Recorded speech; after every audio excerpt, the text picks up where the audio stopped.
Lewis, over to the Telegraph, the latest amendment to this show's least favourite bit of legislation, the Online Safety Bill. Well, this is misogynistic abuse to be banned online to reduce harm to women and girls, according to the Telegraph. Yeah. And this is actually one of the most horrific things, is like, here we're under the cosh of Ofcom.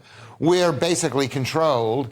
And they say, okay, good reason, because we're the public airways. Anybody could turn in on this. Yeah. But this is online, which is basically private communications, or people don't have to find anything. They don't anyway. So it's that if people say things that make girls and women cry, that the companies might be fined 10% of their global turnover, which is enough to kill a company.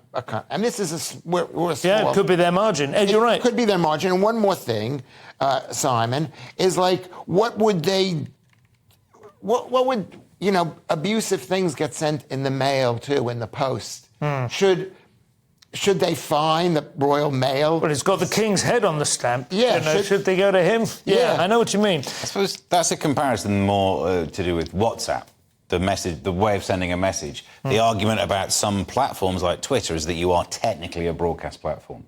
Not that I'm saying I particularly agree with it. It's all changed. Well, I mean, none of these things map perfectly onto previous things, do they? Some people say Twitter is the town square, it's the default open environment where everyone should be allowed to speak freely. Other people say you're a publisher, some people say no. We just have to try and work out what's the best legislation to try and make everyone happy. But I do feel... legislation. Well, I do feel at the moment there's a general drift towards a sort of authoritarian attitude. Let's just say, I'm pointing to myself, no legislation.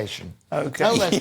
Because you do well. Terrible case today. South Yorkshire police whooping it up because they managed to give somebody 18 months in jail for abusive social media messages, which, I mean, maybe they were that bad.